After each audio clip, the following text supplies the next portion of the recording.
Introducing Dr. Yama. Welcome to Dimensions Creating Characters. So, Dr. Yama. I've named her after the literal god of death, by the way, if you want to Google that. But yep, I gave her this name because she did not start off as a cosmic entity, but she made a deal with the devil himself of this reality and gained these powers in order to just basically gain as much power as she could. Another entity here who is power hungry, of course, but yes. The how should I put it? The motivation behind her is she does not want to die. So therefore she became the god of death, or Yama, or Dr. Yama I should say, because originally she was a doctor. She spent her entire life trying to find ways to defy death. Of course, there are some species on this world who can live up to hundreds of, and even thousands of years. You've introduced some characters who can do that. Governor Montgomery, if you want to go back to his episode a bit earlier in the series, he's a character who has lived for like 800 years or so. So, you know, you just have characters who can live a very long time because of their species. And of course, there are other ones who just don't live as long. And in fact, her species specifically lives the least. They only live about, say, 20 to 30 years, and that's their lifespan. Like, basically at 15, they're halfway through their life, which is kind of sad.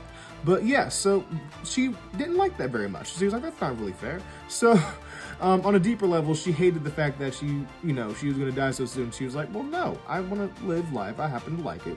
And yeah, she goes about trying to find ways to defy death. And eventually she does. Actually, let me put her in frame a bit more. But yeah, eventually she does. So she finds ways to make her live longer, of course, even living up to 800 years or so. But she realized that even those methods weren't going to make life enjoyable. She might still be living, but of course, her body and just the way she wasn't designed to live for that long. So eventually, she starts getting sick more often and everything else. And the only way for her to continue living is to quite literally make a deal with the devil himself, being the unnamed higher antagonist of the series that I've mentioned to you before. But yeah, so she makes that deal and becomes Dr. Yama, just leaves her name behind and basically forgets entirely who she was before, but now she is a servant of this higher entity. And yeah, it's not very good for the rest of the realms, because now she is the literal god of death, basically escaped death by becoming it. So yeah, what she does now, she'll go off and kill characters who this entity wants her to kill and everything else. And also she is essentially the head of a cult who's working to allow this entity to actually enter the physical realm.